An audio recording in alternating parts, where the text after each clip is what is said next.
The bearing was heated correctly, 80 degrees. It should have slid on in 3 seconds. It went on crooked. Then it started cooling. The inner race contracts, it grips the shaft, and once it grips, that is where it stays. It would not go further on.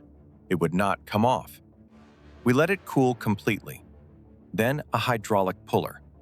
The bearing came off and went in the bin. Total time? Most of a shift. And the fitting itself should have taken under a minute. This episode is the 3 steps that prevent that.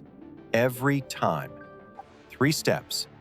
Prepare, fit, verify. Skip any one of them and the bearing may still turn today. That is the danger. It will not turn next month. Step 1. Prepare. Clean the shaft.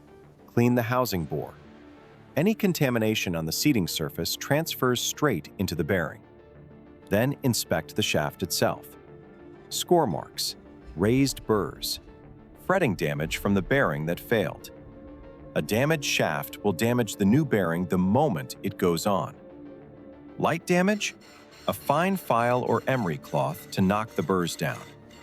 Take material off the high spots, never off the seating diameter. Heavy damage? The shaft needs machining or replacing. Filing a badly scored shaft is a repair that buys you weeks, not years. Then measure. Shaft diameter. Housing bore.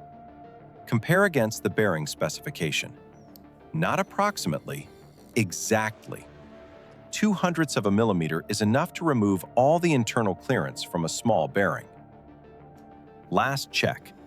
The new bearing itself. Turn it by hand before it goes near the shaft. Smooth. No roughness. No catching. If it feels wrong now, it is wrong. Send it back. Step 2. Fit. One rule above all others. Force goes into the race being fitted, never through the bearing. Small bearings, the fitting kit. A drift sized to contact the correct race and nothing else. Steady taps. Square to the shaft. Never a hammer directly on steel. Medium and large bearings, induction heater. 80 to 100 degrees. Never higher.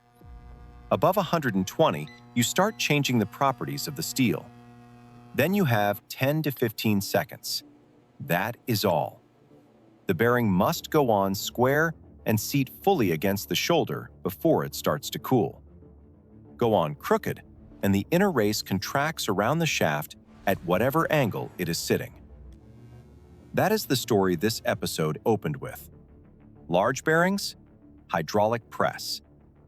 Controlled force, slow and steady. A press tells you something a hammer never will. If the pressure suddenly climbs, something is wrong. Stop and find out what. One more story. A bearing forced onto a shaft. No heater, no press. Driven on. It went on. The machine ran. Everything looked normal. A few hours later, the machine stopped. Roller jammed. The bearing had seized on the shaft and broken apart. It working today proves nothing. Step 3. Verify. The bearing is on. The job is not finished. First, internal clearance. Measure it after fitting, not before. The shaft fit changes it. Second, turn it by hand. It should feel exactly as smooth as it did before fitting. Tighter than before means the fit is too tight. Stop there. Do not run it. Find out why. Third, axial movement. A small controlled float is correct for most bearing types. Too much movement means the fit is loose. No movement at all means it is over tight.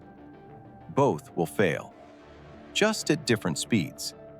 And check it again after the first hour of running. Temperature.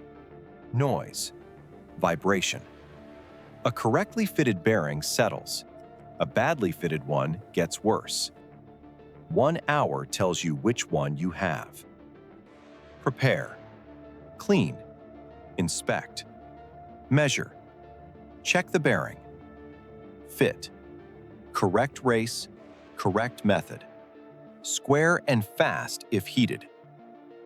Verify. Clearance. Rotation. Float. Then check again after an hour. A bearing fitted properly runs for years, and nobody remembers who fitted it. A bearing fitted badly runs for hours, and everybody remembers.